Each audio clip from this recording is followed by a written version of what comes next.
Hey everybody, what's going on? Welcome to the Abnormal Podcast. My name is Steven, or Bloodhound, and this is Christian, or CDAT. He made me wait all day because he wants to, make sure that his family has money and is well off instead of being jobless like me to record a podcast, which is why I'm not as blindingly white as I normally am. But now you get to deal with a lamp in the background, so... We all like the lamp. I'm Yeah. also not in the garage this time, so Yeah, look at that. I don't get the cat behind you this time. Like all the whole time in the last I, one. you still might. So I wanted to start off talking today. Christian has been lacking on his homework for the podcast, and he hasn't watched Spider-Noir yet. He's only not even done with the first episode. However, I am unemployed until Wednesday, and then I have employment. Ooh, let's go me. And I binged the show as soon as it came out. And so I wanted to start off just kind of going over a couple of my thoughts, non-spoiler, obviously, for Christian's sake. And probably whenever you're done with that, we'll go over more in depth with the show Yeah. itself.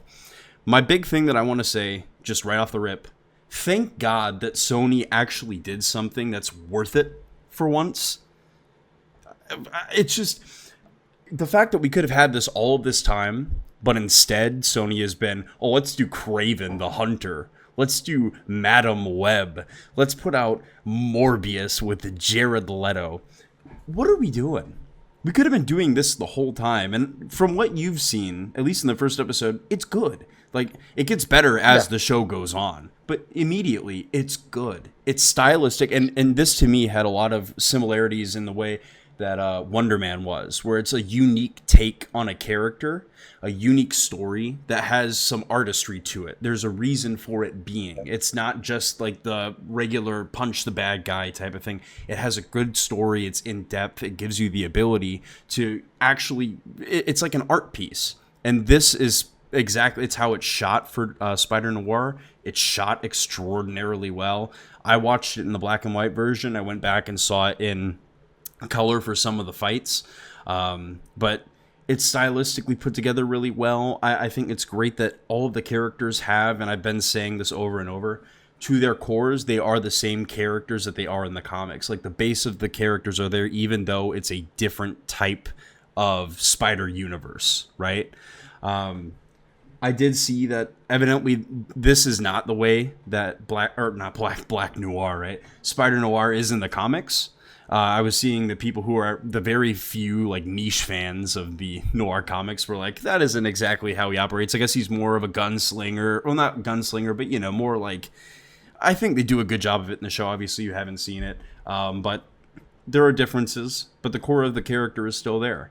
And honestly, this is Yeah. probably one of the better representations of a Peter Ben character that we've gotten in a long time, because this is like the comic version. You dump him off and he's a drunk. He's on the verge of quitting the entire time, but he has a good heart. And I think that's very true to the character. So I just wanted to say that, start off the episode in that regard, because it really did make me happy to get something unique from Sony that actually we could get 2099, we could get a movie or some spin-off of that would be awesome. Maybe an animated series. You could do a Spider-Gwen. You could do a Silk story. There are so many different characters within the Spider universe that you have the ability to do. And I think that this is a good sign that people are really, really liking this. The reviews have been super high for it. And really, there wasn't a ton of marketing for this either. I didn't even know that it came out until I saw a tweet. I had seen a couple of trailers, they had put it out. They dropped the whole season, which you would think, oh, it's on Prime, it's going to be a weekly release. No, they dumped the whole season. It's like they were just like, here, take it. You know what I mean? It's very different than what I'm accustomed to, like the routine thing they've been doing. It's almost like back to the old Netflix days where you could just binge the whole show. But it's such a well put together Yeah. product. So just wanted to start off with They that. really took yeah, they really took a gamble with this show because they knew if they didn't get this right, Sony was losing the rights to Spider-Man. There's no question about it. They were gonna lose the rights to Spider-Man if they didn't have something. I told you there'd be a cat behind me, Yes. but they were going to lose the rights if there wasn't success behind this because, like you said, they had all these projects that they try to make Spider-Man projects without Spider-Man in it. Yeah. Unfortunately, you need Spider-Man for some of those characters, like Craven. Like, I get it. Craven has some backstory, yes. But they didn't even do his backstory right. So they're not even doing justice to the character and doing put out was just so they could maintain the rights to Spider-Man Yeah. because And they had that deal with Disney now with the shared Spider-Man that if they put out something, I think it was yearly, that they could maintain the rights to Spider-Man. yeah, what I was reading up on, and I told you about this because you were asking me, the character in Noir is Ben Riley. That's his alias. And so if you go back to exactly, right? If you go back to the 2011 contract that Sony and Disney had, uh, there are stipulations called the character integrity obligations. And evidently, from what I'm seeing, this was more of like Sony has to respect these things in order for them to use the character versus Disney, because I'm seeing potentially with Peter being at the party in Brand New Day from the trailer that he might drink alcohol or something like that. I've been seeing people talk about it online, so I'm not exactly sure whether it Oh, goes both ways, but for sure they changed the character of Peter Parker, who we would assume him to be in this universe, to the alias of Ben Riley. Also, too, they don't call him Spider-Man Noir; they call him Spider-Noir. There is no man aspect to that title, and that is in the character integrity obligations in the contract, where it's Peter can't drink alcohol and he can't have tobacco unless he's in the black suit, and he can distribute drugs in the black suit, which I think is fucking hilarious that the Venom can sling crack. Makes me super happy. we're we're gonna skip out on the bullet point that we talked about because I misread something. Oh yeah, yeah. But Um, so we'll see. And like I was telling you earlier, there were murmurs that I was seeing that potentially tomorrow on the first, which this is the first, this will go on the second for you guys, that there will be a new trailer for a Brand New Day. So we might get a oh little bit more yes. stuff. We'll see. Um, but yeah, I just wanted to go and start with that and just say, if you haven't seen Spider Noir and you guys are watching, I highly recommend it. I will go to bat for it. Um, I would say watch it in black and white. However, people have their preferences. The colors are really beautiful in the colored version too. They do a great job with it. Looks very, very good. So Yeah, I was told like the best viewing, this is what I've seen a lot. 1 through 3, black and white, 4 through 7, color, and then I think what is there, 8 or 9 episodes? there's 8. Okay, so the last episode back to black and white. Hmm. That's what I read. I'm gonna watch it in black and white, and then like I told you, if I watch it with Faith, I'll probably watch it in color. Yeah, yeah. I definitely recommend the black and white. I think it does a service to it because obviously that's what it's shot to be. Um, I think it's very interesting that Nick Cage was the one who was like, "Hey, we should shoot this in color too." Like he said that he brought it to their attention because he goes, I understand what it's like to have, younger kids that aren't able to appreciate the older black and white stuff because they weren't around. Like younger generations haven't had to deal with that. So having the option for both, I think, was a really good call for them because you can view it however you want to. If you want to view it with that more traditional stylistic black and white that they shot it in, but otherwise they still do a fantastic job with the cinematography. The colors are great. I've seen, man, Kat Hardy in there. That is a gorgeous woman right there. But the colors that they have for her different outfits and things like that, it just looks great when she's singing and all this other stuff. It's fantastic. It's just a very well done show. And like I said, to me, I compare it in the same way to Wonder Man, where it is something very unique. It has a well put together story. You're constantly engaged with it. And we were talking about with the new format of like 8 to 12 episodes, there's no filler in the show. You get just straight, actual good content the whole time through. Um, some people said it dragged a little bit. I didn't necessarily feel that. I didn't have an issue with it. But for some people, I could get that if you're more accustomed to more fight scenes or kind of. This to me felt like what Nick Cage was trying to emulate, which was a Breaking Bad type of thing where he wanted to have the performance mean something for every episode. And I was telling you, they allow him to do the campiness, like the typical Nick Cage stuff where he's doing the body twitching and going crazy. It's great. He has, there's an adequate amount of Nick Cage in this movie, and in the show, and it makes me really happy to see that. And you can tell every single actor, as you go to watch it and others do, they're loving it. Every single one of them is just having a blast playing in the show. Even the side characters, you know how typically in the movies the side characters are one-dimensional except for Harry in the original trilogy. Every other character, Yeah, Spider-Friend, is two-dimensional. Ned is the, I'm a comic relief type of character yeah. instead of Hobgoblin, which you would think by now.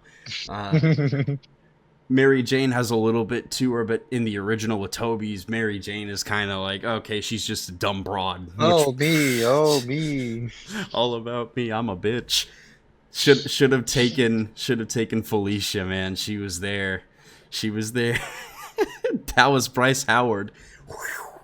Missed out, Peter. No, she was Gwen Stacy. Oh, Gwen, yeah, you're right. You're right. You're right. Listen, man, I have Black Cat on the mind, man. I'm playing Spider-Man 1 again. But you're right. But that being said, the characters, Such a good game. it is. I'm playing it on New Plus, and it has all the DLC, and I didn't play the DLC before, so it's gonna be cool. But that being said, the characters in here, the side characters, they have something. Robbie Robinson is a major character in here. He's a reporter for the Bugle, right? So he's going on little kind of missions. He's going and doing his own investigating and going and talking to different characters. Janet, the assistant for Noir, she's hilarious. She has a lot of really funny moments, and there's some very interesting interactions between her and Nick Cage throughout the show.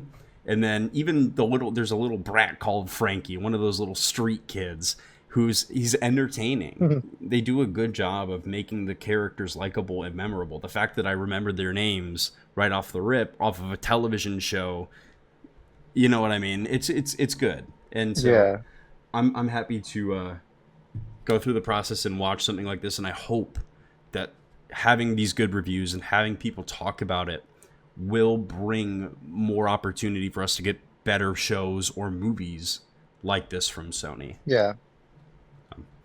But that's my little think piece for Noir, and we'll obviously talk about that more as you get to finish it. So, I don't know. so did you want to move on to X-Men 97, going into season 2 and Let some stuff with that? let's do it. Yeah? I'm so excited. Let's do this. Yeah. All right, so I know you just watched the recap, so I'll let you kind of jump into it first, and I'll kind of feed off of that. Okay. Well, I did watch the trailer. And so, like I said, I told you I had to go back. It's been quite some time, obviously, since the first season came out.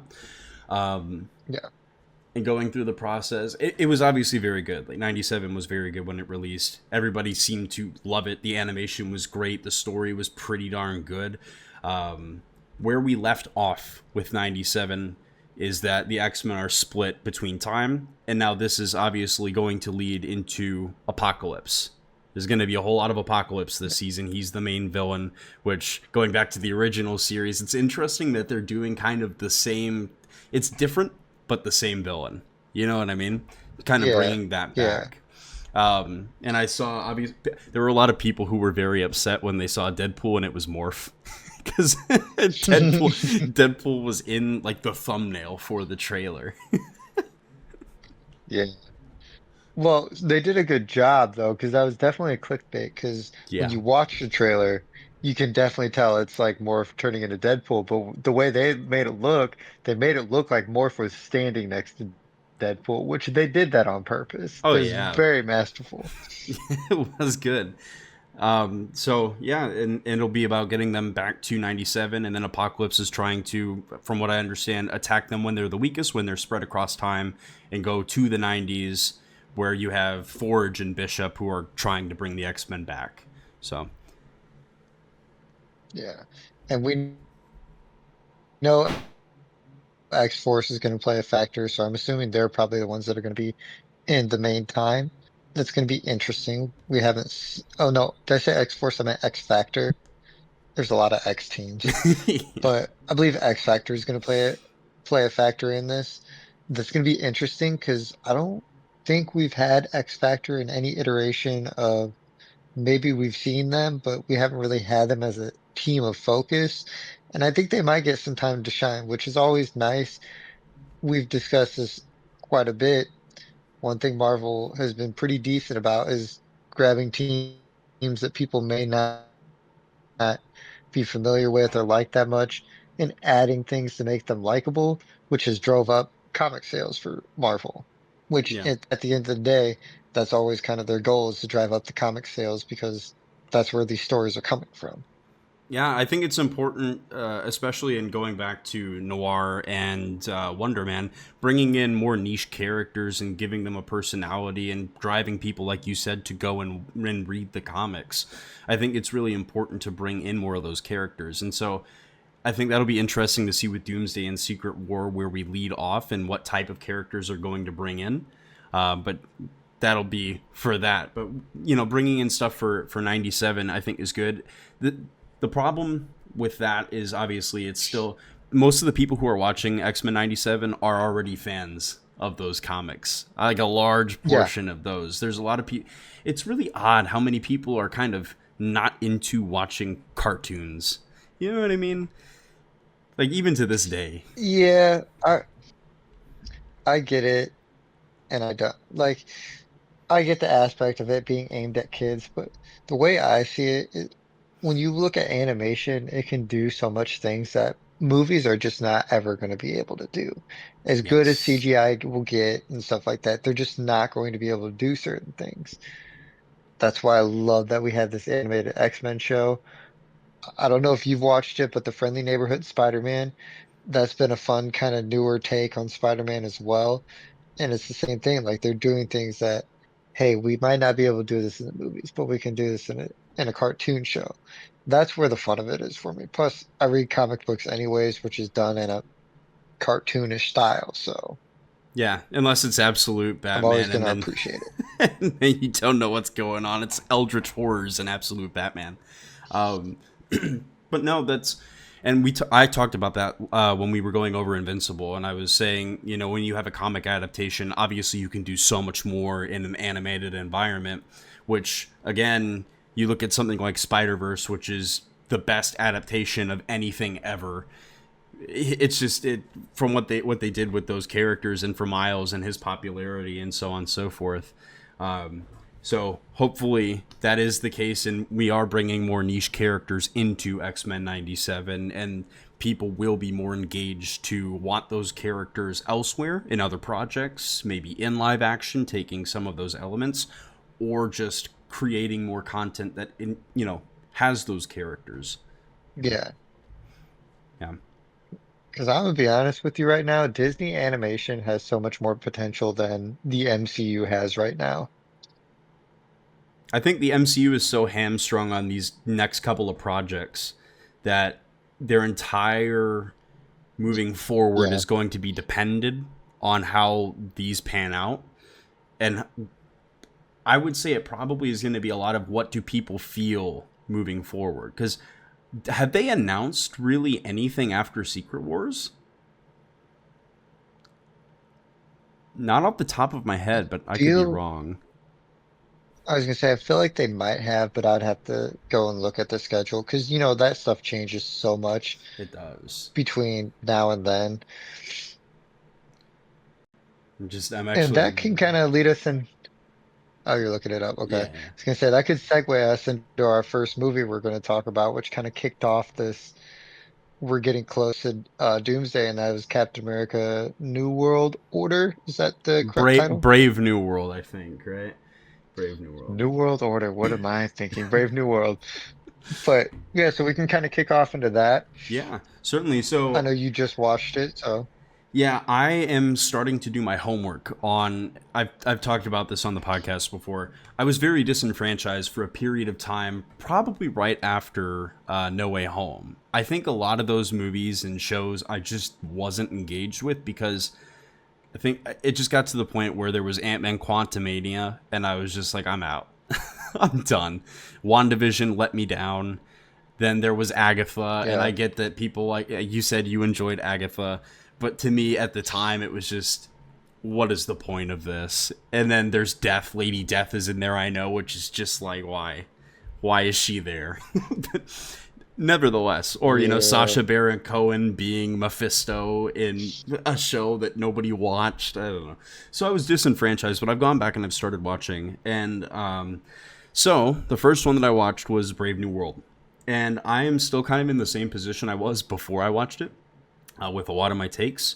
Number one, I would probably rate this, and I'll just say like maybe a 6.5 out of 10 for me. And I don't mean that in like a negative way, Yeah. but why is Red Hulk there? And better yet, why is the leader not the real main villain?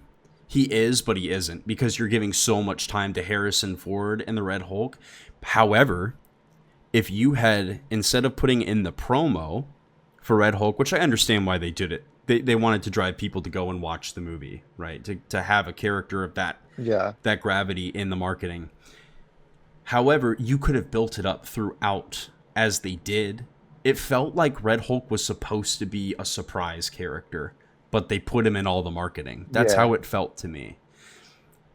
Because they don't even mention Gamma in the pills until the leader is executing the guy who was having it researched. That's the first time it's like there's Gamma Yeah. in these pills, and then it's like, oh my god, it all clicks. However, we already knew that Red Hulk was going to be in the movie, and we knew it was Harrison Ford. So that to me was a problem. Even, I mean, to be fair though, General Ross, obviously, which again, very odd casting Yeah. to put him in that role at his age, when you would assume that's probably why they didn't stick. Did the original actor pass away? Am I tripping or no?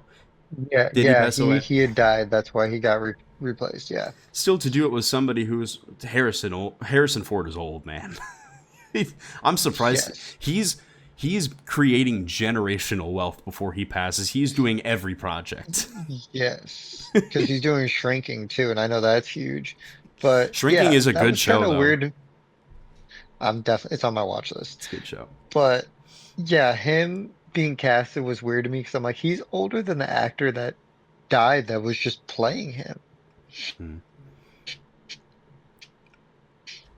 But like I said, I feel like that casting was a huge them trying to cash grab, which is probably why Red Hulk got marketed. Because obviously, if you know the comics, you know Ross becomes Red Hulk, Right. yada yada yada.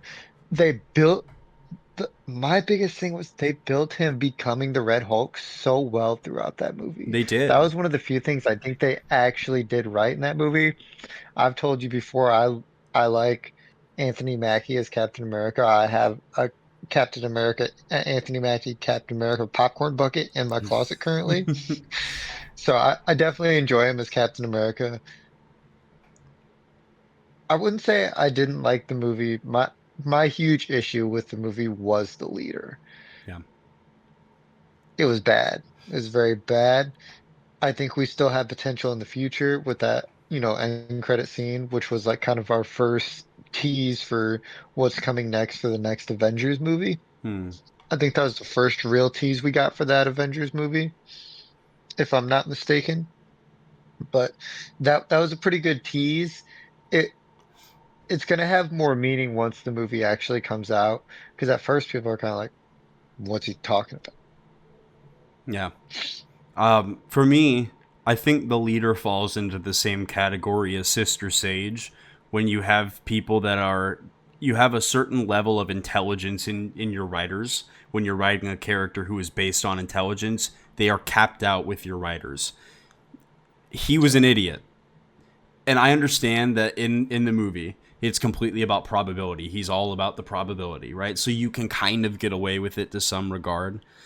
But the fact of the matter yeah, is, every single time that he goes to set up Captain America and I'm going to take him out of the equation, it there's no impeding really. The whole thing with the what is it the Snake Society, Serpent Society. With yes, the Serpent Society, it's like what was the point? Because he just brushed him off. It's okay. Now you I just was get information. kind of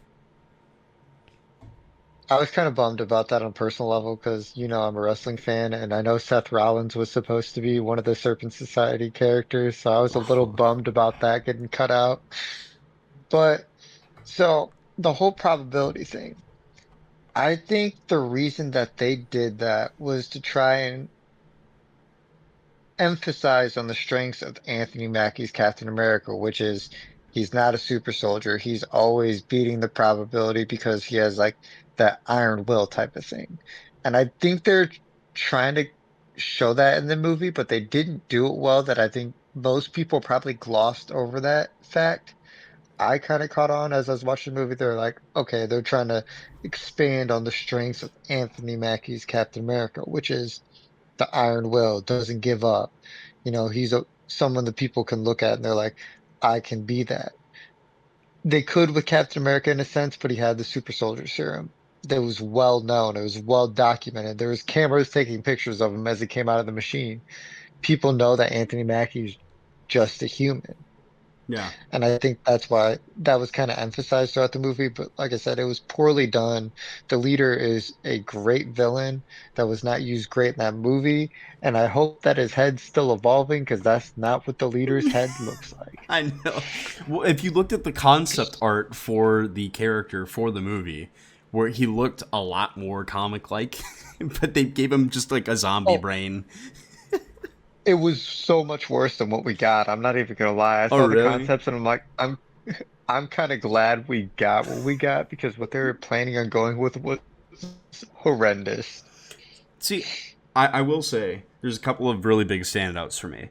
So Isaiah Bradley is awesome in this movie. I think he's such Yes. the actor that plays him is so good because you genuinely are rooting for this guy the whole time. And to be fair, in the original series of the Winter Soldier and Captain America, you understand where he's coming from and he's a recluse, but now he's no longer a recluse so much. He's getting out more. I mean, he still is, Yeah. but when he's talking about how he has the suit and he's panicking because they're roughing him up in the suit and he doesn't want them to tear it, you just want to like cry, man.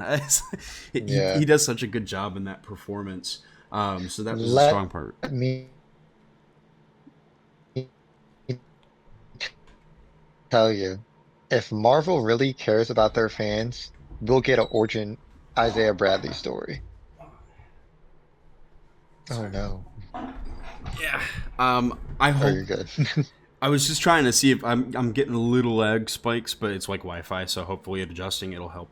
But anyways, Yeah. that being said, I I enjoy the idea of it, but really, what is there for an origin story? Because he's told you what it is, and he's getting tortured for years and years, basically, because Yeah. he did go to war, but Yeah, that's kind of that's what I'd like to see. I'd like to see him like in his prime Captain America years.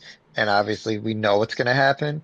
A lot of yeah, times we know anyways. I just want to see how we get to that point. That'd be a very nice, like you said, he's been a standout character. It'd be cool to have him as like the narrator. And obviously we're going to go with a younger actor because right. he's not going to play a young Isaiah Bradley. It'd be cool to have him as like a narrator and maybe see like him sitting down talking to the younger child there who is the Patriot in the comic books, for those who don't know. Yeah, I But it'd be cool to see him like sitting down telling them stories. it would be cool. It's just another one of those things where you know how they don't want 2 miles on at the same time type of deal with the in having another Black Captain America kind of at the same time. I Yeah. think that would be something that they probably stay away from. But you could do a television show out of that. You genuinely Oh yeah. could. Um, but he was, as I was saying, he's a standout to me in the show. Um, I thought that they did a pretty decent job with the narrative. I really did.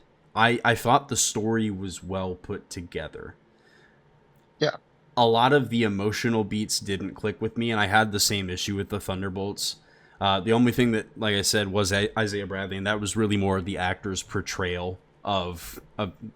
To me, Anthony Mackie is kind of wooden in the role, and he's felt that way for me because he kind of plays the same character through and through from the beginning point when you meet him with the first Captain America, or the second movie, I should say.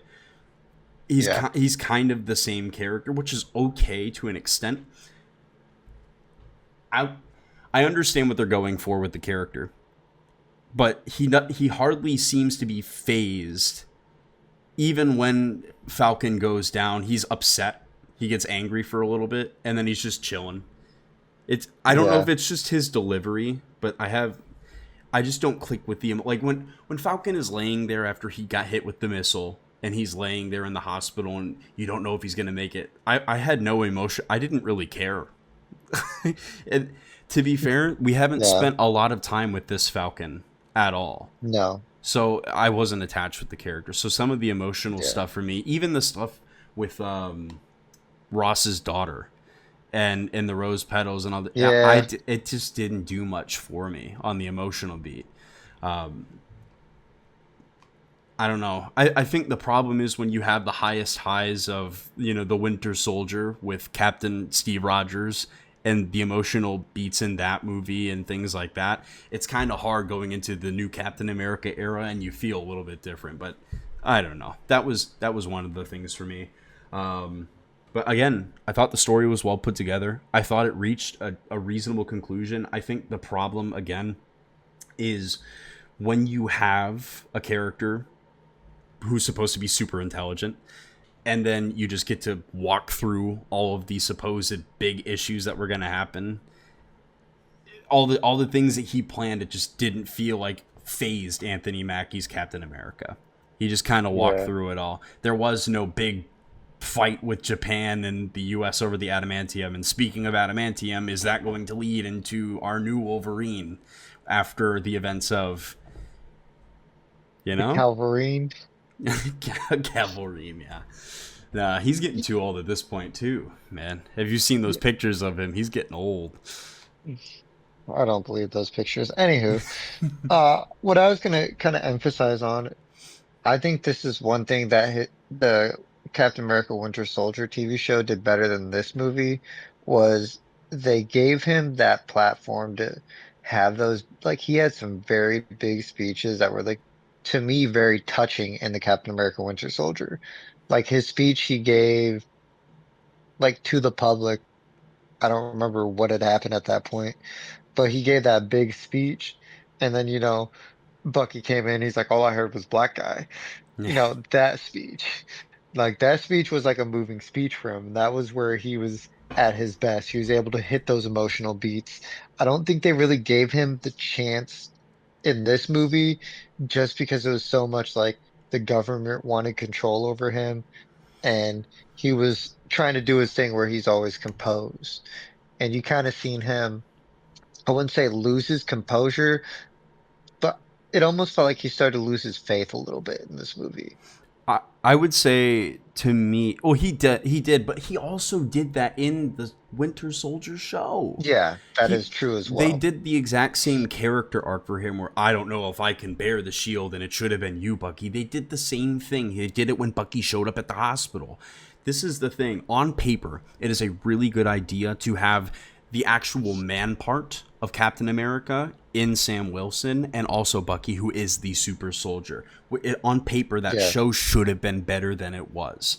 And you see it now, and we'll talk about Thunderbolts in a little bit here, but Bucky is still trying to get into that position where he can actually give these speeches and be open because he's never yeah, been that. But that's Sam Wilson, which is what they try to emphasize. I will say in the movie for Brave New World, he does have that, but it's with Red Hulk. When he's doing, at first it doesn't work, and he's yeah, trying to reason him down, but then he does. He reasons down Red Hulk, which that to me, that's all of the improbability things. That's the one that should have mattered. You didn't have to just let him breeze through all these other little trials and twists that were put together by the leader. That is the one that shows you who Sam Wilson is when he just walks through all of these other issues pretty much unfazed. You had a great payoff right there. You didn't need to give him the easy route. You didn't need to give him the Rey Skywalker route where everything is just walk through it. That to me was a bit yeah. of an issue. Um, I will say I don't even remember the other widow's name that was in the movie. Couldn't tell you, and I just watched the movie. Was was Yelena in? No, the one who was Ross's security head of security was a former widow. Couldn't tell you her name. Yeah. That's not a good thing. That's not a good thing. Yeah. And I don't think it's necessarily her fault, but she has a scene where she shows up as the widow and goes and helps them when they're at the military base, the secret base, and she does her Yeah. little Black Widow thing, and they all dip. Also, why kill all of the mind controlled people but not kill Isaiah Bradley? That doesn't make sense to me. Why leave him alive? I guess it was bait for Sam to Well, come. It I was was gonna bait. say, well, they were about to kill him, so No, they weren't. Because I just remembered what the actual plot device was. The leader used that for him oh to go back yeah, instead of going to the base. That was the first improbability thing, yeah. which was dumb. I was gonna, I was gonna say plot armor, but yeah, you're right. That was like a decoy kind of thing. Yeah, Because that's when didn't the spy lady show up and save Isaiah? he was never at risk. They killed the other guys. They killed all four of them except for Isaiah. They were all in I one thought unit. Isaiah wasn't in the unit with them. The other people were dead. They were all shot in the head in the holding cell.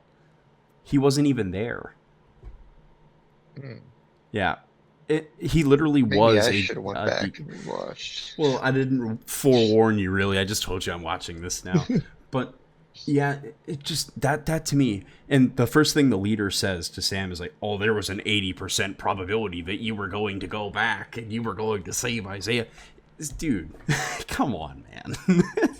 He's like, "You fooled me, Captain America. You fooled me." Come on, man. I don't know. And the thing is, the leader having that beef with Ross, I thought that was well put together. I thought that was a good Yes, it story. was. To me, you know what it felt like now that I'm playing it again? Norman Osborn and Doc Ock in the first Spider-Man game, where there's the betrayal, there's the long, where Oh you're helping yeah, him out for a long time, but then you kind of steal it away, and then Doc Ock goes to get his revenge the same way that the leader goes to get his revenge. I think that yeah, there's some parallels there, but I thought it was well put together. Again, the writing was pretty good. I thought the acting, I thought they wasted the leader because the leader was he wasn't smart. He just let Sam yeah. Wilson get away with everything. I don't know, but yeah, I would give that a 6.5. That's what I said. It wasn't bad. It's the same issue I had with the Falcon and Winter Soldier is you left so much on the table for what could have been, and this is a huge deal because this is your Captain America, and this is twice now that I felt that it kind of got the shit end of Marvel. Not in like it's Yeah. necessarily bad, but I think they keep putting Anthony Mackie in these positions where the show or the movie is just not as good as it should be. But that's that for me. But then moving on to the Thunderbolts, which I liked a lot more. I did enjoy the Thunderbolts. I would give it probably Yes. an 8. Um, Again, I mentioned this. Emotional beats really didn't click with me too much. I think a lot of it is there was a lot of comedy in that. There's a lot more comedy, Hmm. obviously. Bob Sentry, fantastic. Void was awesome. Yes. I thought that was Thank God outstanding. that role was recasted because I love Steven Yeun. I don't think he would have done good in that role. I thought it was man. He was so imposing. The Void was imposing, obviously, as the villain. However, he is Sentry in the scene where they're trying to fight him, and it's just not happening. It shows Yeah. you how powerful that he is as a character. Um, Hmm. but even just the acting before he knows he has the powers, when they're in the base, where he's just kind of doing his thing, he's entertaining. Yeah. It's a good actor. He's doing a great job in that Oh role. yeah. He had very great range. Like you said, he hit every beat for every time he changed. Like you just felt the difference and it was very refreshing. This movie was the first time I watched a Marvel movie in a long time where I'm like, they changed the formula. They didn't do what they normally would do in a Marvel movie. And that's what I felt made this movie so unique. But I also felt like it was why this movie maybe didn't make as much money as I felt it should have, because I felt it was one of the better Marvel movies we got in a long time. It was almost, I'm going to say this might be a little controversial. It's like the Earth version of the Guardians of the Galaxy. Yeah, I could see it. I can understand where you're coming from. Yeah. Yeah. I would say I think the best aspect of this, there are a couple of standout characters. I love Red Guardian. I don't care what anybody says.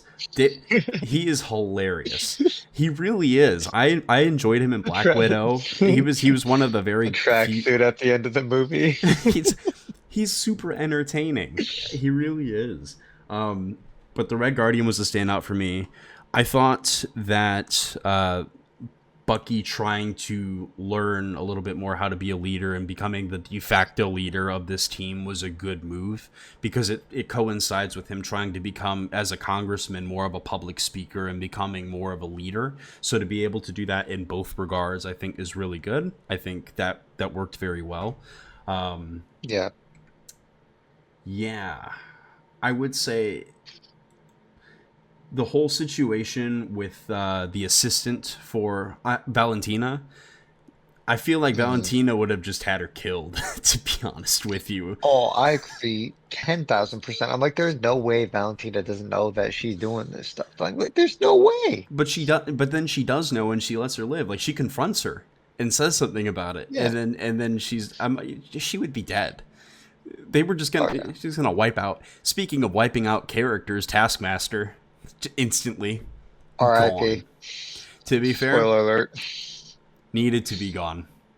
I did not like that iteration of the character. Oh, yeah. Mm, yeah. So you touched on Bucky. I'm gonna say this is the most controversial thing I'll say on this podcast, maybe for at least a month. I have not liked Sebastian Stan's Winter Soldier. Really? Outside outside of cat of um his first appearance in the second Captain America movie, I haven't really liked his character.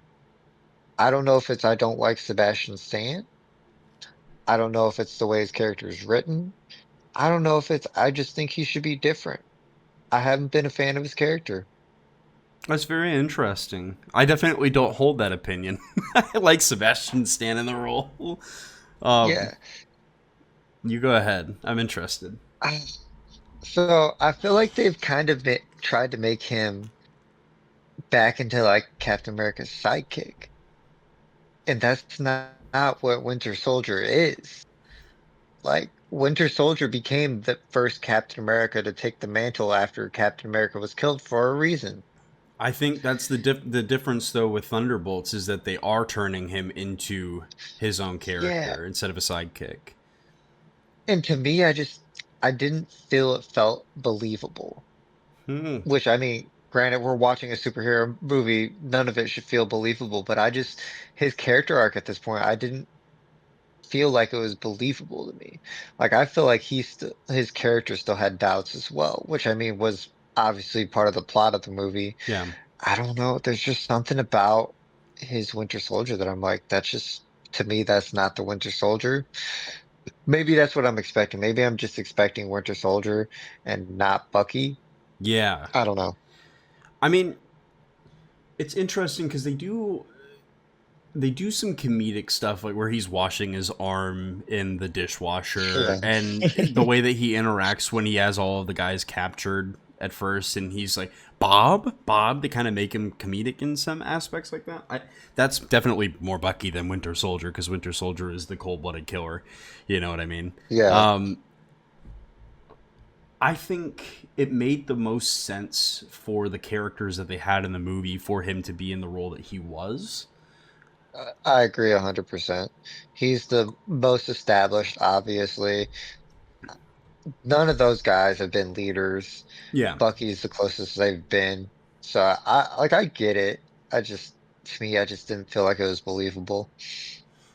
It is a very interesting take. Yeah, I think it's believable to me just for the fact that when I look at Bucky's character, obviously he was in the military, and he was. To be fair, yes, he was working with Captain. But at the same Yeah. time, he was a leader of that squad that they had. So to me, it made sense. I don't know. It's very interesting. Did you like him in Civil War?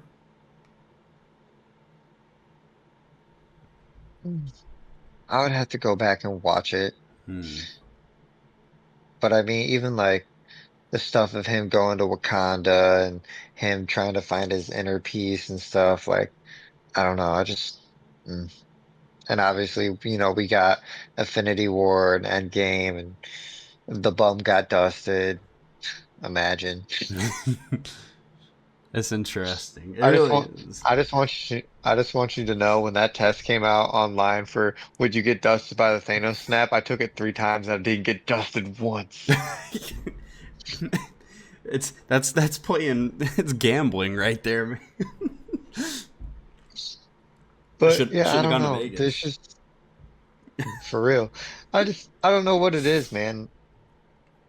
I really enjoyed the movie though. Like it's probably one of the favorites of this newer phase that came out. And it's sad that I didn't do better. I don't like the whole Thunderbolts asterisk and then it turns out, New oh, the new Avengers. Avengers. Yeah, it would have been Come nice on. for it to have stuck as the Thunderbolts, as that being instead of when they did the introduction with Yeah. Valentina. It's these are your new Avengers. Um, But, but that means we can get a real Thunderbolts team. Has anyone watched not Captain America, Daredevil? Did y'all see Bullseye at the end? yeah, that is interesting because people were asking about him or wondering if he's going to end up with that squad or if it's going to be different. Yeah. So we'll Yeah. see. We'll see where they put. But he's I coming hope back. He's coming back to Daredevil. he is coming back. I don't know how he transitions to a movie. That's what really scares me sometimes is like, how does a TV show character transition to a movie and how does a movie character transition in a TV show? We've got to see it very little. We got to see Bucky and Sam transition to a TV show to movies. So we got to see that transition. Have we seen any TV show characters transition to a movie yet? Did Miss No. Marvel? Miss Marvel came out as the Oh, show first, or was she in the original? I don't know. I didn't watch it yet, so I don't know if she was in the Marvels first or if it was she was. It was a show first for Miss Marvel, wasn't it? yes, you're right. It was a show and then the actual show, I think, ended connecting it to the movie or vice versa. The movie ended with it connecting to the no, I'm right. It was the TV show, like, their end credit scenes was connecting to the movie. Yeah. So there's So one. we did get to see that. And that actor they chose for Miss Marvel was perfect. Yeah. She is so good in that role. That's why I'm really bummed that people didn't like the Marvels more because I'm like, she's so awesome in that role. We, It you, it was have destined you to watched it fail. yet? No, I haven't. It was destined to Okay. fail though because Brie Larson was so unlikable in the role as Captain Marvel, Yeah. and this was a continuation for her character. I So actually liked her a little more in this movie. You need to in that's that your homework. movie, yeah. That's your homework. My You need to homework: watch watch that Spider-Man movie. Noir. Jesus, Listen, that's like 7 hours of my time. The Marvels is like 2 hours of your time. I finished the whole season in one sitting. Okay, I'm just letting you know. I did stop to Oh. eat. We went to eat dinner, and then I came back and watched the rest of it.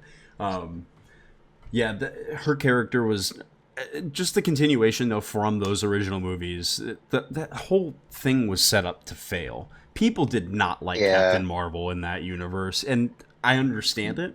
And they didn't like it even when she was in Endgame when she showed up. A lot of Yeah, people well, didn't like her being there.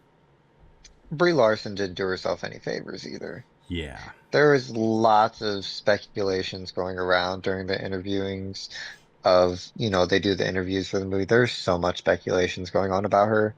She did herself no favors. Yeah, yeah. So, but anyway, I definitely did enjoy the movie Thunderbolts. Just in general, again, it came out at a bad time for Marvel. It was in Yeah, a sea of bad content that was being released. So yeah. anything really in that time period, that's why I'm having to go and catch up on them because I obviously didn't go and see them. Um, that being said, I don't think that Spider-Man will have any connection to the Void. I think it happens too fast. I really do. It I happens mean, really fast. it, well, do we know how long the Void actually took over though? Because obviously there's going to be, uh, I'm trying to think, It couldn't have been because that we don't long. actually, I was going to say, we don't actually know how long it was, but it covered a lot of New York though. How long was the Void? How long did the Void last? It's very, yeah. It's I'm not. so worried about the Spider-Man movie. I can't even find it on this. Um, Yeah, they probably never actually discuss it in the movie, but you may be right. It may not have lasted that long, but still, well, and I believe it covered like it all covered of a New lot. York. It didn't cover all of New York. I'll tell you It exactly. wasn't all. No, you can see it when they actually defeat it, and then it starts Yeah. retracting. You can see it doesn't even get off the main island where they're at, or the main area where they're at, because the building that they ran in from, it's already Uh-huh. it didn't even reach into the building. They had to actually go and run into the void, and they had just run away from him. Oh yeah. So I don't Yeah. think it was. I don't see why they would connect it though necessarily. I just Yeah, don't. that would be yeah, because a lot of fans are going to be wondering that, and that's a great point. It might not have reached, well, we don't know where he's at right now. I'm assuming Manhattan is what we're assuming, right? Yeah, because of the college shirt that he has when he goes to meet Yeah. Banner in the movie trailer. However, what was I going to say? Because that was at the old Avengers Tower. That's where basically where the Void incident happened, which I Yeah. believe. Where is that Midtown in the Spider-Man game? I'm thinking for reference. I think it's in Midtown. Anyway, though, and that'll be interesting. But with you having reservations about the movie, I would say after watching Spider-Noir, I am much more comfortable with the possibility that it's going to be a good movie. I'm much more comfy. Yeah, I mean, stupid glare. We had that conversation, about I sent you the link article where they're saying it's getting pretty good reviews. Like people that have seen the test screenings are saying really good things about it, Yeah. which I'm gonna like the movie regardless if they put Jean Grey in the movie or not. I'm gonna like the movie regardless. I don't know if I like the direction we're heading with the Hulk. Like I don't want Spider-Man to fight the Hulk. Like I don't, but It's that gonna could happen though. It's it could just be a marketing ploy though, because they have done that before I'm to just get people. I'm thinking along the lines of why would you have gamma web slings if you're not Yeah. going to do something with the Hulk? Well, I've seen the theory saying that, the Hulk used that to stop the Hulk from coming out, that he might be trying to use that to stop the man spider from coming. I've seen that as a theory, which that could work.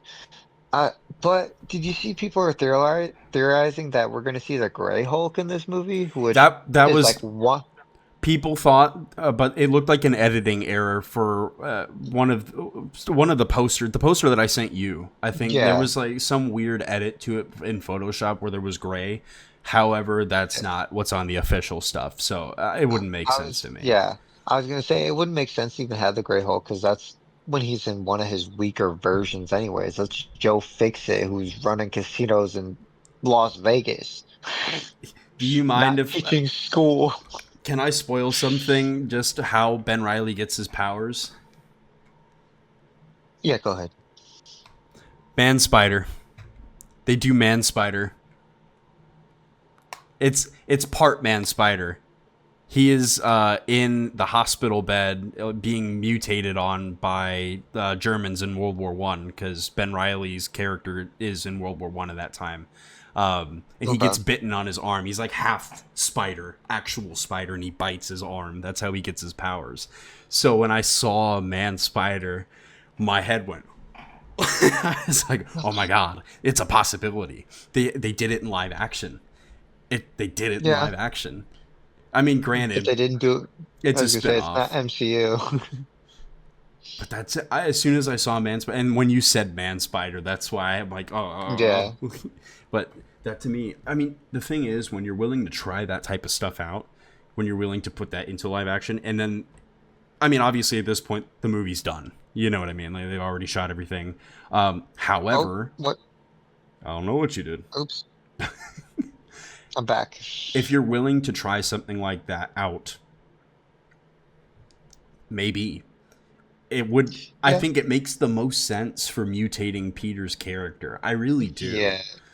All the cocooning they've teased and everything too. Like, I, uh, if that I'm excited for trailer, this movie, man. if that trailer comes out tomorrow, I am very interested to see what they will show and what they won't. So we can jump into rumors that we heard. I know we don't like to talk about leaks, but we can talk about rumors. Yeah, I heard Tombstone might be showed in this trailer, which I hope so. oh, he's gonna look so good as Tombstone. Um, that's really the only one I remembered. I just wanted to talk about the fact that we might get to see Tombstone. Well, we also get to see Tombstone and Noir too, but Nah, that's fair. they do a really good job with him there, and the actor who plays him does a great job in that show too. He's really, really good in Okay. that role, and they write the character well. Again, he's true to the character in the sense that he's this guy who's put in a position where he's doing bad, but he has a good heart, which is exactly Yeah, what the character of Tombstone is. He's Lonnie's in a bad situation in Noir, same type of deal. Um, yeah. with the rumors and speculation, it's very interesting to me that people are thinking he is going to be the one hiring the hand to break out Scorpion. That's one that I've seen a lot of, that he's going to be not necessarily the main villain, but maybe the main villain of the movie. It could be interesting because a lot of people pointed out that it's the jail that they showed in Spider-Man does not look like the same one showed from Daredevil. Different. Granted, different set pieces and everything. It could be the same one, just a different set piece, but I like that a mu much more than trying to rely on Daredevil. Yeah. I know people want to see Daredevil. I get it. I would love to see Daredevil in this movie. We already got Daredevil in a Spider-Man movie. No, we People are didn't. selfish. We got Matt. We got Matt Oh, you're right. We Murdock. got Matt. We got Matt Murdock. We got to see him catch a brick. To be fair, I would even be content as long as they show Peter reacting to the news that Matt admitted. I need something. I need something from that. Yeah, because there's so much things that are depressing him right now. That'd be like really depressing. Just see it like he's like, oh, my lawyer was a hero this whole time and I didn't know. I He's don't probably gonna blame himself because classic Spider-Man. But that's what we want, though. We want the comics where the writers abuse him. We haven't gotten that. We've gotten Iron Man's happy little boy toy. We need something Yeah, different, man. And to be fair, I did see that they were saying they're not going to skimp out on the depressed Peter, that he's still going to be broke and all the yeah. shit. So I'm hoping that, because I told you before, I'm scared they're just going to notebook flip through it real fast of all the bullshit after No Way Home. I think they're going to do more. I'm optimistic that they're going to do more now because I've been seeing people say that it's going to be. Yeah, I mean, obviously we know he's going to be depressed. However, I yeah, I didn't want him to jump back in so quickly to becoming, you know, oh, I'm with Bruce Banner now, and Banner has access to all of this Mhm. other stuff, and blah blah blah. I didn't want that We to we didn't happen. want it to be an MCU movie, Yeah, which I've heard that this is like a street level movie, which I still think is weird to call it street level if you have the Hulk, but if it's done right, I get it. I'm excited to see the role Punisher plays. I heard that Sadie Sink does very well in her role, and like she is basically like a scene stealer essentially. good.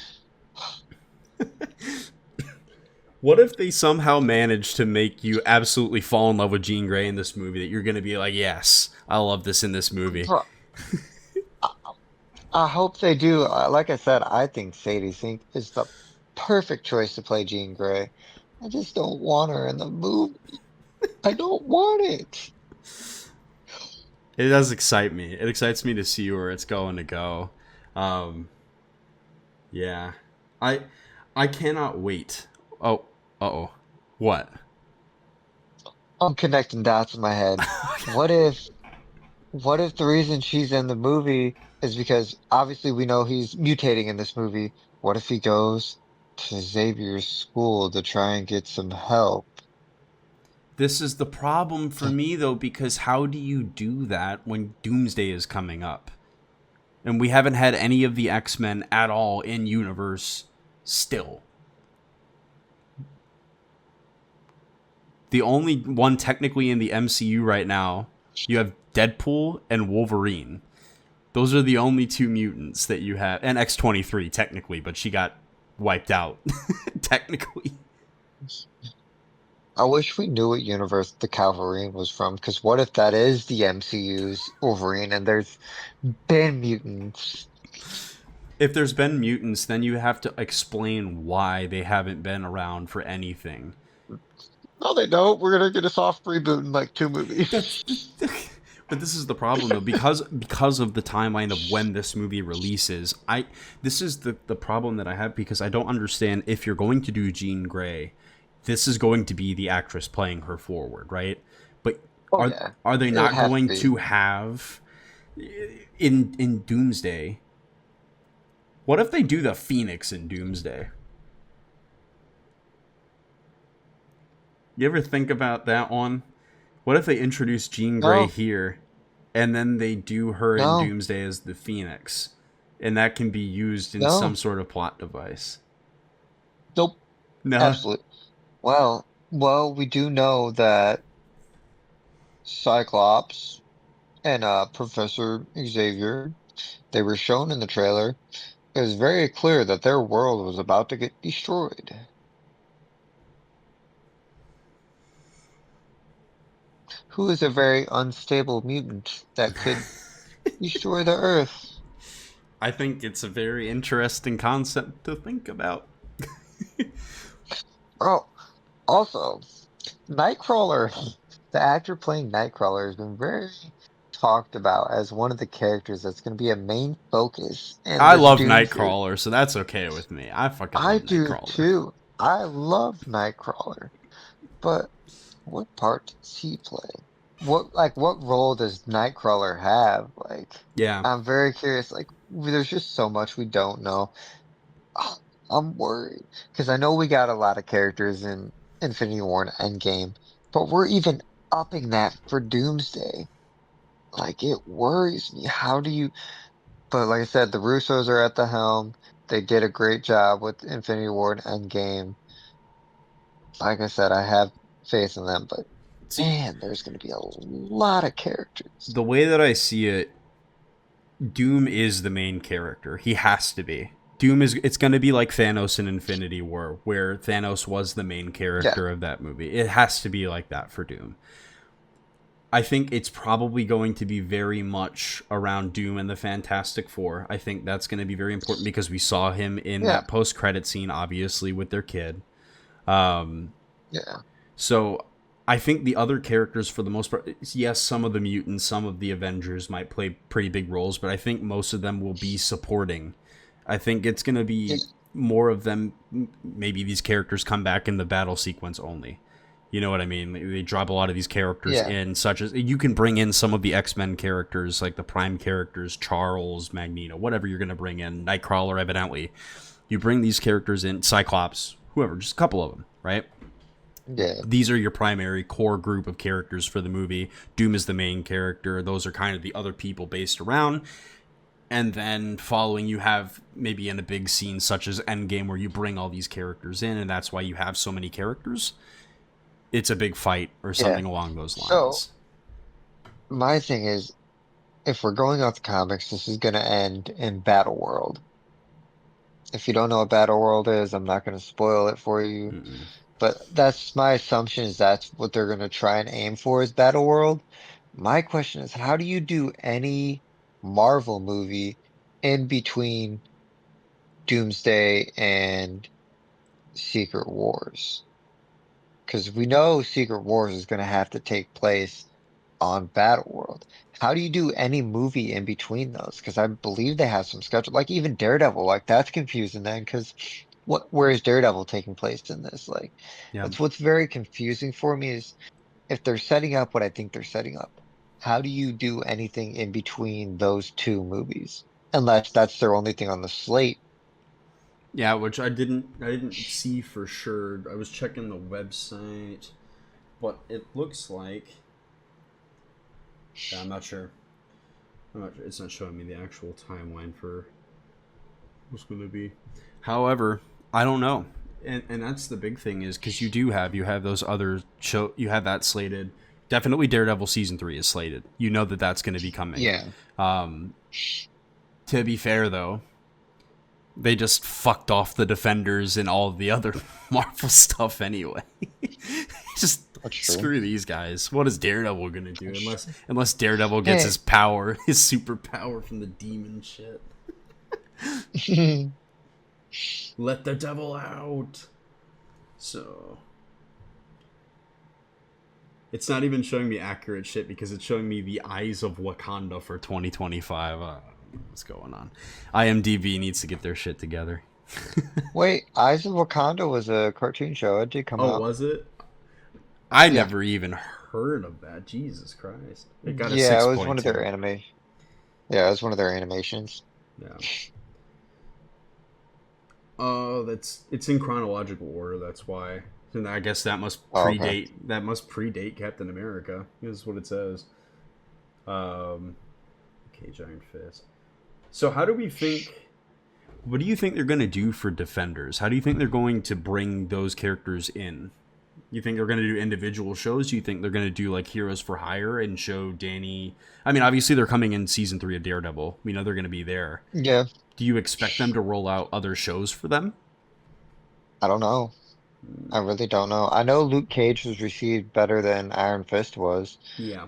but and Jessica Jones was the only one that got. They all got canceled, and Jessica Jones got another season, didn't she? Jessica Jones got 2 seasons, yeah. Or three. Okay, No, she didn't get 3. She got 2. Did she get okay. 3? Ugh. I wasn't a big fan of Jessica Jones. I'm not gonna lie, I thought the first season was good. but I I don't know what they try and do. Maybe they. I don't know. But I really want to see Luke Cage and Spider-Man sitting on top of a building eating cheeseburgers together. Damn it. I think it would be good for Yeah. them to do instead of the Defenders. I think, and instead of Jessica Jones could very well serve a purpose in the. I think you do a Heroes for Hire. I think that's I probably the agree. move. Yeah. I don't think you try to do the Defenders route again. Not that it was a writing thing. It really was. They were trying to capitalize off of all those characters and bring them all together, thinking they'd strike lightning in a bottle, and it just didn't have it. Yeah. I mean, you had some good moments between the characters, but yeah, it didn't have it. Heroes for Hire, I think, would be the best route to go. And that way you can really introduce a lot more street level characters. Like, I still want to know what's going on with Colleen Wing. Like, what happened with her? You What love happened her, with the man. You love her. dude? I love her. Dude, that was one of my favorite characters from that show. Bring her back. I think the big Um, thing, Marvel really should focus more on street level because that has been their bread and butter characters. When you do yeah, Spider-Man on street level, people love it. When you do Punisher, people love Punisher. When you do Daredevil, people love Daredevil. That's been working for you. Yes, you can do the movies and stuff, whatever. However, I would love them to lead more into the street based thing. I think you've gone so big with all these, and they're just going to keep going bigger with and Doomsday and I Secret think that's Invasion. Or yeah, that's why they do it though, because they know when they do those bigger movies, it's going to reach a broader audience. So that's why they're trying to bring these street level characters, which I mean, Spider-Man's always tiptoed in between both just because how popular popular. he's Yeah, been. But you take these street level characters and they want to introduce them to the movies just because it's the movies. They're trying to get as much cash grab as they can. They know, hey, we put this character in this movie. Maybe they don't fit, but we know we're going to bring some of those core fans because the street people that like the street level characters, they're people like us. They're the people that read the comics. They're the nerdy people. They're like, we appreciate those characters. I don't think that And I has think to be that's the why they, case, though. I don't think that is it necessarily doesn't. true because Daredevil was an extraordinarily popular show in the Netflix series. Yes, there's controversy with Born Again. However, Yeah, that transcended, and that was a street level show because it was well done. I think you can it do that wasn't. with these characters. What the problem was, the MCU didn't own it. So, Yeah. yeah, But that being said, it still works with my point in the sense that you can have these street level characters, and they yeah, can, in large capacity, even overshadow some of the other characters that are in the MCU. Primarily, as movie, not all of not like you're not going to surpass an Iron Man, a Captain America, whatever in MCU. yeah. However, there's a lot of nobody fucking cares about Ant-Man. Why are you making Ant-Man movies? Nobody loves him. I'm sorry. I'm sorry, Paul Rudd. Yeah, They took a character that actually matters and they completely turned him into a joke. yeah. One Ghost of w- like I'm pretty sure Ghost was Scott Lang better was like in was he Thunderbolts. like the Scott I can't remember which iteration Scott Lang was of Ant-Man. Obviously in the comics we've gotten different Ant-Mans, but Hank Pym's always been our Ant-Man. Yeah, Wasn't Scott Lang the weird one in the comics that was like shrinking and watching women shower? probably. Was I was gonna say which Ant-Man was that? Because I I think swear that was Scott. Scott Lane is basically the Guy Gardner of Ant Men. I'm pretty sure. Comics do some weird shit, man. Speaking of, just kind of, what do you think about? How do you think Lanterns is gonna go? How do you think? I know you're not super into DC like that. However, the show is going to be coming pretty soon. I think it's going to start. I'm not feeling Hal's costume.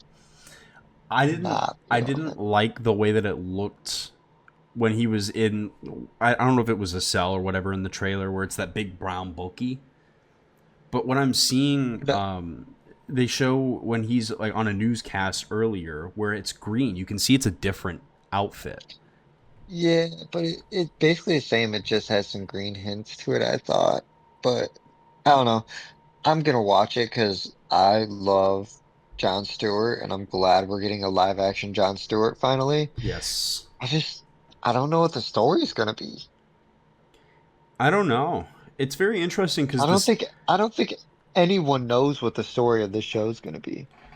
Well, it's definitely going to take place over multiple planets because we actually saw that in the latest trailer for it, where they're traveling between worlds, which is a lot of people didn't expect that. When the first trailer dropped, they didn't show any of that. They didn't show constructs in the first. Were you the were you the one that told me that they might be teasing Hal turning into power Parallax? I think I might have sent you something on it. Yeah, I remember you telling me that. I think that'd be interesting to have him turning into Parallax. One of the reasons he's not one of the best Green Lanterns ever because he became Parallax. I I don't know. I am very excited for Jon Stewart. And I think Jon Stewart will be, whenever they do an actual Justice League in universe, he's going to be the Lantern. I would love to see Kyle Yeah, Rayner at some point. I really like Kyle Rayner, but that's just a me thing. What do you mean no, no? I like when he you're becomes the White you're Lantern. gonna you're gonna get Guy Gardner and you're gonna get John Stewart and you're gonna appreciate it. What is that one that's in the animated movie? There was the animated movie that they did in the style of the Justice League animated show. Did you see that with it came out in like 2019, but it's free on YouTube. I forget what it's called. And I saw it. I've probably seen it Yeah. But because I watched like all the DC animated stuff on HBO Max. So it's where they have the future characters and they're coming back in time and the guy he's losing his memory. He's something about the oh star. You know what I'm talking about? They had the female yes, lantern in there. I forget what her name is, but she's from yes, Seattle. yeah. She Yeah. was supposed to be like the greatest lantern ever or whatever. Yeah. Anyway, there's so much you can do with lanterns too. This is another thing. There is. But they've never successfully done it, and it scares me that they might screw it up again. That scares Yeah. me. Yeah, but we'll see. DC is definitely in it. Marvel and DC are in very interesting spots right now. Yes, they are. Because Marvel, we don't know what's going to happen. So much relies on these next couple of movies. So much relies on what happens in Brand New Day and Doomsday, and then you move forward. I hope that DC being a proper competition now helps Marvel step their game up. Because without proper competition, you can tell Marvel just got lax because they know nothing DC was doing was gonna top them. There's no other superhero stuff coming out that was gonna top it. So Marvel could kind of just do what they want. I hope with them seeing how the success Superman had, and we'll see about Supergirl, but just with that and the Penguin and the Batman, I hope that they see that and they're like, okay, it's time for us to start doing better, which they did. They started that when they said, okay, we're going to stop pumping out all this content all at once. Yes. We're going to focus on making better scripts. Like they said it. They were like, our scripts have not been good. Our product hasn't been good. We're trying to put stuff out too quick. Now that they're slowing down and making sure they get it right before they put it out, I hope it makes for better movies. I love competition because, like I said, competition brings success when you're competing with someone in the terms of trying to be successful and not just like trying to say I'm better. I will say, Secret Wars, they were still working on the script at this point. I don't think it's done with the script. I think they're still writing as they're going to start filming, which to me Okay. is one of those things where I still don't like when these studios do that. I like when they have something concrete. The way that the Batman 2 is, they waited until that script was done. Brave and the Yeah. Bold, they're not going to cast a Batman until that script is fully complete, which I don't know. I don't think it is done yet. I don't remember them seeing. I remember seeing like a copy of it that James Gunn tweeted out Yeah. or something along those lines. I don't like when these studios do that because it to me it means that you don't know what your ending is going to be in the story. Well, yeah. Well, I just seen that Doomsday is doing reshoots right now. Now, granted, they said it's nothing to do story wise. It's just to get better shots, but that could just be a cover up for, hey, we have to fix this. But I did see Doomsday is doing reshoots right now because I remember we talked about how they're still shooting the movie and it comes out in a few months. So I guess it's just actual reshoots. Yeah. Um, and just talking about Marvel, and there was the big controversy, the talk about superhero fatigue. That was a big topic of conversation for a long time. When I think of superhero fatigue, I experienced it, but in the sense that it was just Marvel pumping out projects that didn't make any sense. They didn't make sense in a timeline. They were projects that weren't set up for success. It felt like they were just doing a cash grab until they realized that the movies were starting to flop and the shows were starting to flop and people weren't going to see them, which is when they finally started to realize, hopefully, Disney takes some of that advice for Star Wars because I just saw how bad that in the second week, Grogu and Mando only made 25 million. It's behind Obsession and The Backrooms. Damn. A Star Wars movie in theaters is behind two indie horror movies in its second weekend. So hopefully Um, that will be a message to them. It's insane. Just kind of I made me think of it, but with superhero fatigue, I am glad that MCU has slowed down. I'm glad that they've taken time to put some thought into, like I said, Wonder Man was something unique. It was well written. It was well put together. yes. again, I think it still came out in a time by which a lot of people didn't get to see it because of just the association of Yeah. where Marvel was at the time, but it is getting a second season, so I'm excited for that. I think that's good. I think that just even though it's a Sony production, Spider-Noir is a good sign. It's a good sign of where things are going. We already know we're getting that third Spider-Verse movie next year. I know it's going to be a banger. I don't think they can fumble it. Hmm. Oh yeah. But so we do have these things, and the fact that they're slowing stuff down is good to me. I think that superhero fatigue doesn't have to exist. You can put out as many projects as you want as long as the content is good and it makes sense. Especially in an MCU setting where you have tons of different movies that are all interconnected, shows that are interconnected. You want them to be meaningful and you want them to be put together well. I do want to say, I think one of the biggest problems that Marvel did was that they started interconnecting all of the shows with the movies. I think that was a very bad thing. It was a bad move for them because the majority of people would be excited to go watch a 2 hour, 3 hour even Marvel film. But then you have to sit down, like you said earlier, for even like a noir show. 8 hours of time that you have to invest. But for some of these shows in the MCU, they are imperative to the plot. If you didn't watch Loki, Yeah. you are not going to understand probably what's going on in Doomsday. That's just the case because he's going to be in it. There's no way that you're not going to have something to do with Loki in there, right? On the plus side, this example, Loki was actually a good show to watch. Yeah. And then you have the inconsistencies too with WandaVision, and then Wanda immediately turns around and becomes the villain of Multiverse of Madness. And so I think the problem is, and again, Mephisto being Sacha Baron Cohen in a show that doesn't exist for anybody who has a heart and soul. Anybody with eyeballs didn't watch that shit. On the same page, Lady Death being an Agatha all along. Having the interconnectedness into the shows, I think, did a disservice. And we were talking about it with Brave New World and Falcon and the Winter Soldier. They just reiterated the exact same arc that they had in the show for Falcon becoming Captain America as they did in the movie. It's the same character arc. But there are important things in the shows that you have to watch. You wouldn't know who Isaiah Bradley is going into the movie. You don't understand the background. You don't understand the new Falcon. The characters that are being introduced, you wouldn't know. So, and then the Thunderbolts, knowing where Bucky's at, knowing what's going on with Bucky's character getting into there. If you didn't watch Black Widow, Thunderbolts doesn't make sense. Who the fuck is Red Guardian? Who is Yelena?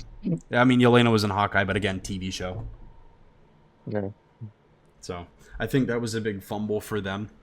And I think them pulling back a little bit is definitely going to help. Wonder Man was completely isolated from that. He has really no part in anything going on in the MCU. Nothing is important to that character except damage control. They do introduce damage control, which is going to, again, be a part of Brand New Day. They've already shown Have that. Have they found Josh Gad yet? Yeah. So, but we'll see. We'll see what happens, obviously, going forward. And then, yeah, so Supergirl and Brand New Day are the next ones up, right? And then 97, season 2 of 97 on the 1st of July. 31st is Brand New Day. So we're getting there. It's going to be another month, but. Well, people have something to look forward to from us in a month. Yeah. You want to call it here? I think it was pretty good. Yep. I think we had some good topics, and definitely you're going to have to finish up on Spider-Noir so we can go more in depth with it. Yeah, definitely. Yeah. Well, thanks everybody for watching this late night edition for us of the podcast. They'll never know. I do want to say thanks everybody for the support in the first 2 episodes. Lots of people were liking, good comments, lots of viewership, and it is really nice. It's nice to have some level of like people interacting with us and stuff like that. I really hope that if you guys do want to ask us questions or anything, feel free to do that. Feel free to comment. I check the comments periodically through the week, and I respond to I do people. as well. Yeah. I don't check through our YouTube page. I'll check through my personal page. That's why I won't respond to anyone. But me and Steven talk about the comments all the time. We talk about the views. Like this is something we're doing as a passion, but if it turns into something more, we're not going to complain either. Yeah. With that, see you, everybody. Bye bye. That's it.